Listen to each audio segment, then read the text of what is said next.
Good morning from Panhandle Outdoors with Winston Chester. Panhandle Outdoors, your source for fishing, hunting, and information for folks who enjoy the great outdoors. Now sit back, relax. It's Panhandle Outdoors.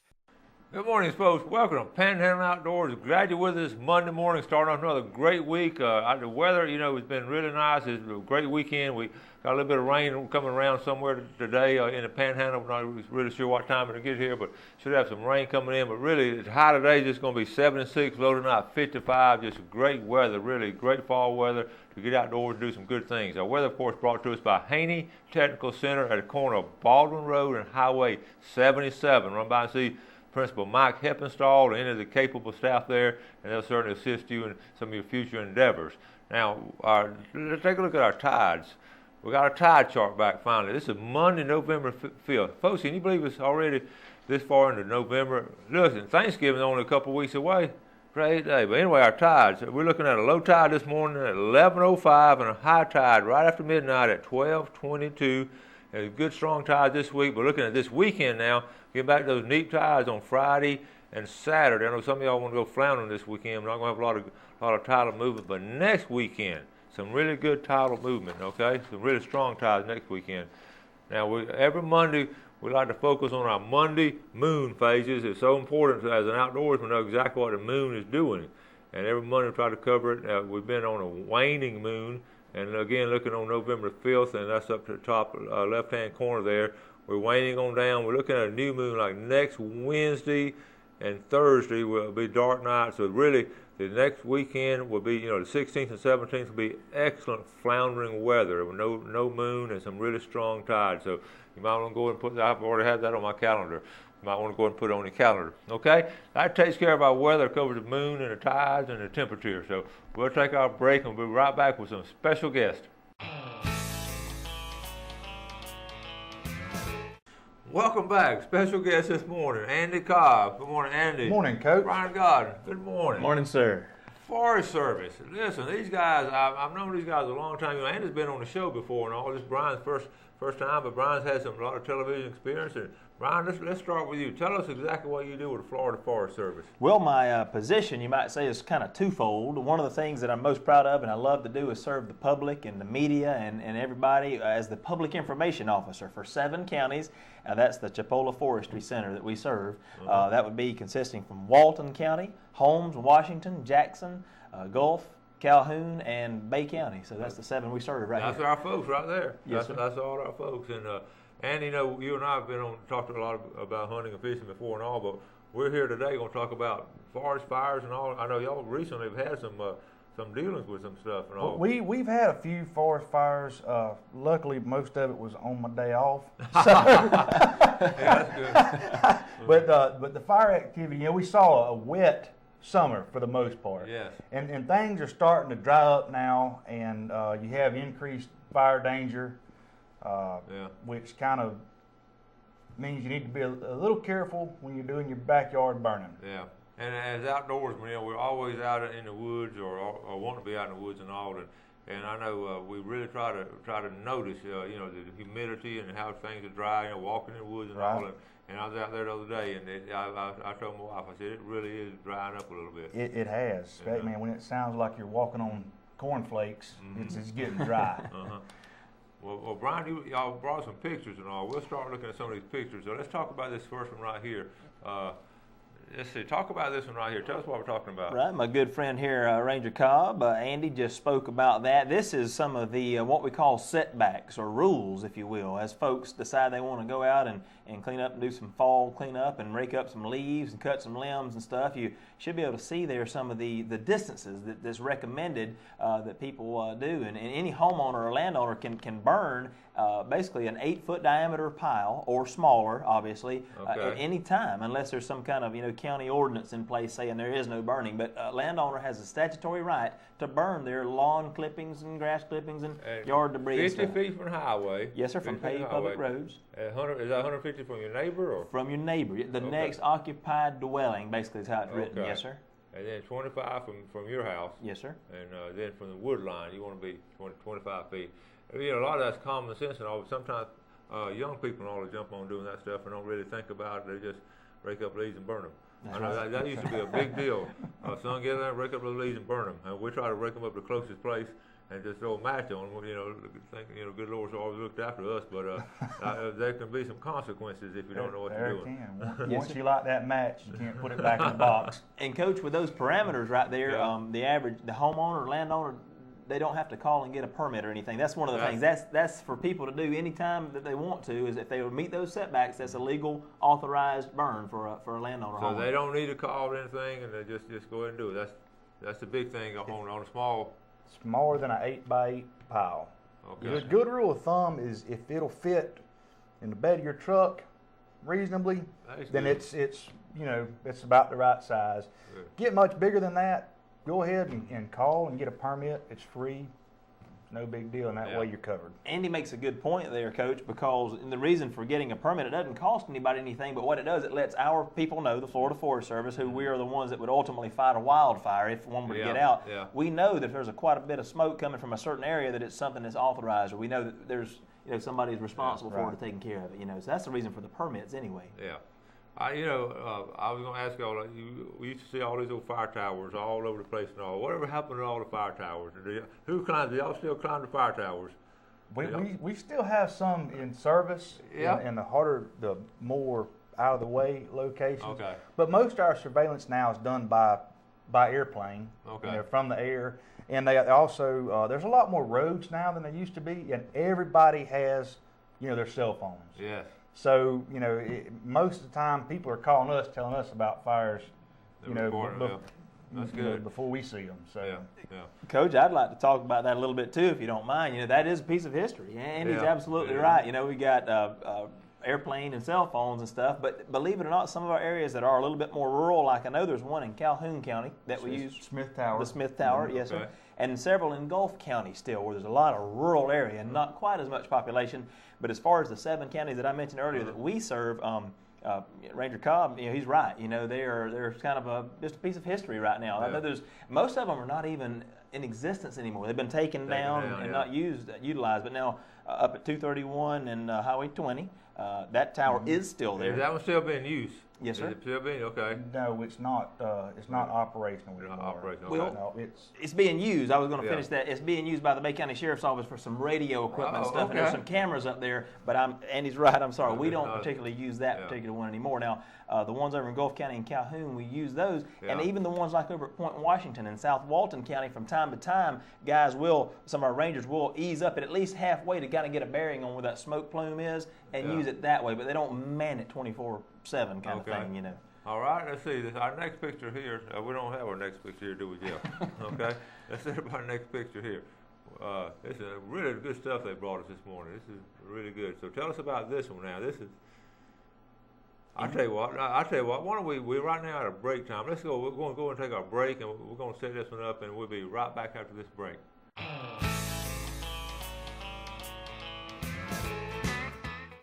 All right, welcome back. So here this morning, Andy Cobb and Brian Godden from the Florida Forest Service. I know these fellows a long time. Actually, Brian's sort of kin to us by marriage and all, and Andy, I've had him as a student, so we're glad to have y'all on this morning. Glad to see y'all working this early. Glad to be here. Yeah, glad to be here, Coach. Okay, now this next picture, we're setting it up. Let's talk about it a second. This is an example of what you would call, for lack of, the easiest thing to say, this is a good fire right here. People think, well, all fires are bad. Absolutely not the case. This is a good fire. This is the prescribed fire. It's sort of an anatomy, as the picture says there, to kind of talk about how our rangers and our wildland firefighters, like Ranger Cobb, Andy Cobb, sitting right here with me today, does prescribed fire all the time. Big landowners, St. Joe Company, Bear Creek Timber, all these big landowners and people realize the benefits of fire. Basically what they're doing is mimicking what would naturally occur if we weren't here. Say pre-colonial times when this was all wild land, lightning strikes would occur in Florida, and a nice low-profile fire would replenish the ecosystem. So what we have to do now as responsible land managers is apply prescribed fire to mimic what would occur naturally. And Andy, you can talk about how you guys would do something like that if you want to. That's done under a very controlled environment. Yeah. There's a science to it. Yeah. You have to set it, in the direction where you don't get what's called a head fire, where it's going right on through with the wind powering it. You want to set it into the wind so the fire back stays low, stays cool, and kills back what it's supposed to naturally kill in the fire-dependent Florida ecosystem. And water, you don't want it to wind to be too high, right? I mean, you're like, well, you have a certain 10 miles an hour, 8 miles Well, an hour. a lot of it depends on the fuel model and Okay. what we're burning and what we're trying to accomplish as far as what our goals are. And I guess once they get out of control, once a fire gets out of control, not maybe a prescribed burn, but if a fire gets out of control, you have something like this. Is this That's what happens when you don't meet the setbacks. Potentially could. This is wow. This is a wildfire. 180 degrees from what we just talked about. We talked about a prescribed fire, good fire. Well, I got to be careful in the same breath to even talk about a wildfire, because this is the opposite. This is a bad fire. It's a wildfire right here, and this kind of gets people thinking. A lot of the wildfires that wildland firefighters like Andy here fight, and our guys in our area and all over the state of Florida, a lot of times they fight fires way back in the woods, and many times people in media don't even realize there's a wildfire back there because they're so efficient, they get that fire put out so quickly, but sometimes it's on the perimeter of homes like we just saw there, and that's when people actually can do some things to help protect their own home, which we'll talk about a little bit later too. Yeah, and I know it spreads a lot too. The prescribed burns, like I say, how often do you do those? We're going to go back and forth on those. It depends on your goals and what you're trying to accomplish. You don't want to burn it.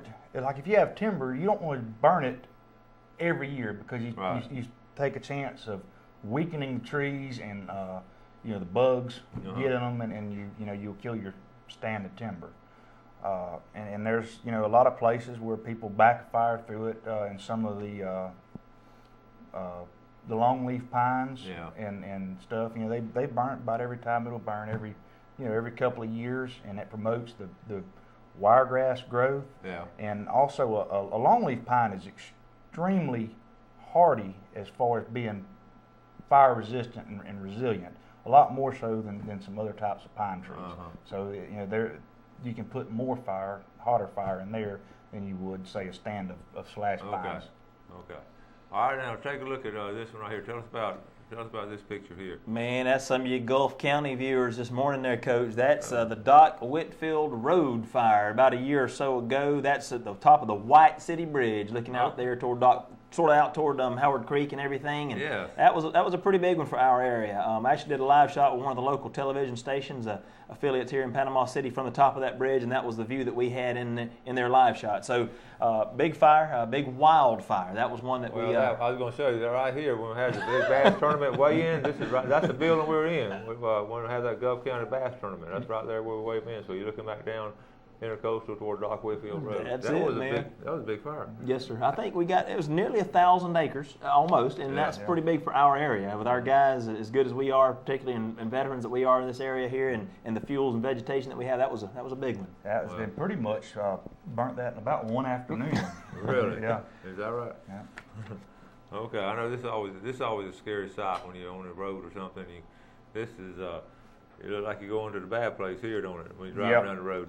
Man, so yes, what? That should look familiar to a lot of people, that area. Mm-hmm. And where is that?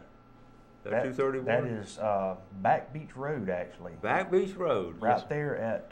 See, when I first saw it, I thought it was that big old burn they had in South Florida. But now, that's right here on Back Beach Road. That's right. These last two photos of wildfires are local fires, if you will. The first one was down in South Florida. The homes that we saw there, it was a good picture. But yeah, Andy's right. That's Back Beach Road, Bay County, Panama City Beach, right here in our own backyard. Just goes to show that, the highway, I mean, you can see there the flames are laying across 4 lanes of traffic, or what would normally be 4 lanes of traffic, all the way to the other side of the road.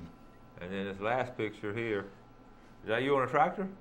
That's not, but that is an example of how this man right here sitting in your presence this morning and for your viewers is a hero. He wouldn't say it, but I'm going to say it. These wildland firefighters fight wildfire just like that right there. That's an example of how they put out a fire. It's not with a water hose and fire trucks. It's with a bulldozer and a fire plow. They basically go along ahead of or beside the fire, depending on safety conditions, and apply a fire line, removing that vegetation that can burn and plowing down the mineral soil that cannot burn, and begin to sort of pinch off the fire, if you will. Yeah, it takes, Brian, you talk about that. It takes a special person to do that kind of job. When Andy played football for us, we always put him on special teams and all that shit because he just run downfield and hit people. So that same kind of mentality. Just go hit that tree and all and keep going. Yeah. It's when I do the thing for the schools and stuff. And I ask kids, I said, "You like fire? You like tractors? You like big trucks? You like mud? Man, you're perfect." Yeah, it's just a great job for you. And all little boys say, "Yeah, I want to do that." Right? I know it.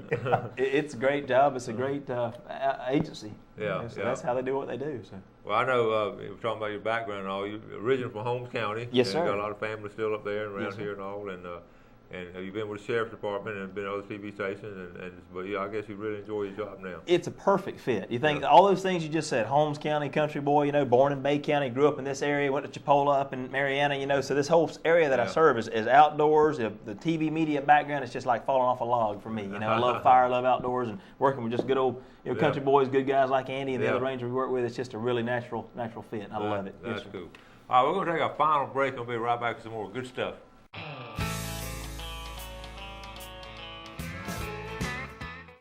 All right, welcome back on Panhandle Outdoors, Florida's only daily outdoor TV show and America's only daily outdoor TV show. Can you believe that? They've all That's felt impressive. Well, it's impressive. Maybe it shows what fool I am up here every morning doing this. I don't know. But we have great people in our community, great resources, and here's two of them here with Brian and Andy. We're just really glad to have y'all on. Y'all doing a great job. Thanks. Let's look at our times for today, our fishing and outdoor times for today. This morning we're looking at 4:28 to 6:28. That's a good 2-hour block. You still got an hour after the show to go out there and catch a fish. And then this evening, 4:52 to 6:52. Excellent time from about 5 to 7 tonight when you get off work. You have a chance to go out. Monday's a good time to start doing that. All right, guys. Your job is just amazing as far as the responsibility. And you have to, regulations and all, and you're trying to help the public and all. And so this next picture here, tell us about this next picture here, guys. What are we talking about? This is where the responsibility kind of falls into your hands as a homeowner. Okay. One thing that makes our job easier, because we get busy, it's hard to get there, and sometimes those tractors just don't go fast enough. And clearing out around your home and giving you what we refer to as a defensible space, which is a safe place where you can survive the fire. The people, firefighters that are doing the structure protection can get in there. They have a defensible space where they can do work around your house. Now, if you've got pine straw a foot deep on your house and palmettos growing up to it, that's not very defensible.